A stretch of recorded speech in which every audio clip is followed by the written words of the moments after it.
মানুষ যখন গুনাহের কাজ করে, গুনাহের কাজ করতে করতে এক পর্যায়ে দেখা যায় মানুষের মনটা একেবারে বিকৃত হয়ে যায়, একেবারে উল্টিয়ে যায়। তখন আর তার ভালো কোনো কথাই ভালো লাগে না, ভালো কোনো কাজই তার ভালো লাগে না। কেমনভাবে বুঝলাম?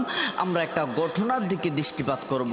হযরতে মূসা আলাইহিস সালাতু ওয়াস সালাম যখন আল্লাহ তাআলার সঙ্গে দেখা করতে যাইতেছিলেন, আল্লাহর পয়গম্বর মূসা আলাইহিস সালাতু ওয়াস সালাম যখন আল্লাহর সঙ্গে দেখা করতে যাইতেছেন, এমন মুহূর্তে শয়তান পথের মধ্যে ধরলেন, এ মূসা,